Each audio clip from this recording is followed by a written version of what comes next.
Ukraine में शांति सेना पर रूस की बहुत बड़ी वार्निंग आ गई है। यूक्रेन में पश्चिमी सेना मंजूर नहीं होगी। रूस के विदेश मंत्रालय की प्रवक्ता मारिया ज़खरोवा की तरफ से यह स्टेटमेंट, यूक्रेन में विदेशी सैनिक स्वीकार नहीं। तो आप देखिए, रूस की तरफ से कह दिया गया, और यह सवाल भी हमने उठाया था कि क्या ऐसा मंजूर होगा, और रूस की तरफ से विदेश मंत्रालय की प्रवक्ता मारिया ज़खरोवा, उनकी तरफ से यह कह दिया गया है कि यूक्रेन के अंदर शांति सेना के नाम पर विदेशी सैनिक उसे मंजूर नहीं है। जाहिर सी बात है कि बहुत बड़ी वार्निंग है जो दे दी गई है।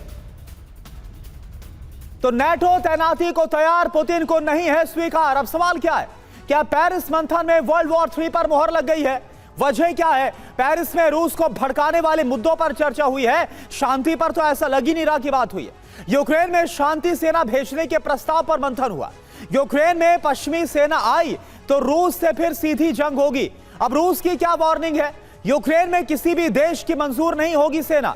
रूस की सुरक्षा कमजोर करने वाला यह फैसला है जो कि पेरिस में लिया गया है। पेरिस में जो मुलाकात हुई उसमें लिया गया। कुलकर्णी सर, एक बात बताइए कि जब यूक्रेन की तरफ से जिद की जा रही थी कि उसे नेटो का मेंबर बनाया जाए, तभी इसके बाद रूस की तरफ से हमला बोला गया, ये यूक्रेन युद्ध चालू हुआ। और अब अगर नेटो की सीधे सेना के नाम पर नहीं, अगर शांति सेना के नाम पर नेटो फोर्सेस आकर बैठ जाएगी, तो फिर क्या हो सकता है? क्या यह कहीं से भी मंजूर होगा रूस को? करुणा, बहुत बढ़िया सवाल है। सबसे बड़ी बात तो ये है कि अगर 26 देश इधर हैं तो तकरीबन उतने ही देश चीन के साथ खड़े दिखे जब अभी परसों ही चीन के यहाँ पे इतना ज़बरदस्त मिलिट्री माइट का डिस्प्ले हुआ।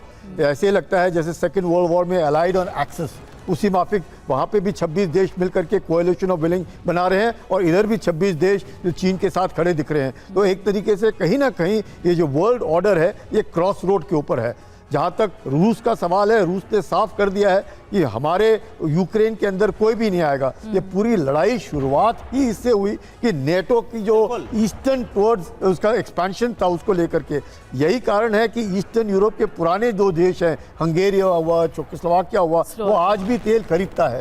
इतना ही नहीं, अगर यूरोपियन यूनियन के ऊपर दबाव डाला जा रहा है कि आप तेल नहीं खरीदेंगे, गैस नहीं करेंगे, तो चीन ने क्या बोला है, हम पाइपलाइन ले कर रहे हैं। यानी कि यूरोपियन यूनियन का जितना भी अगर नहीं लेते हैं तो पूरा का पूरा गैस कहाँ जाएगा? चीन के पास जाएगा।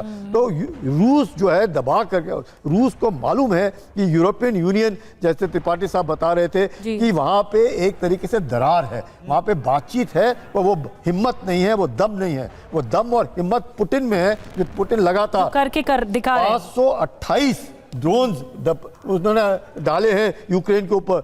1290 दिन की लड़ाई हो चुकी है। Donetsk, Luhansk, Zaporizhzhia, Kherson, Kharkiv, Crimea के ऊपर कोई भी यूक्रेन की कोई हिम्मत नहीं हो रही है। कुलकर्णी सर, हर दिन तस्वीरें आ रही हैं।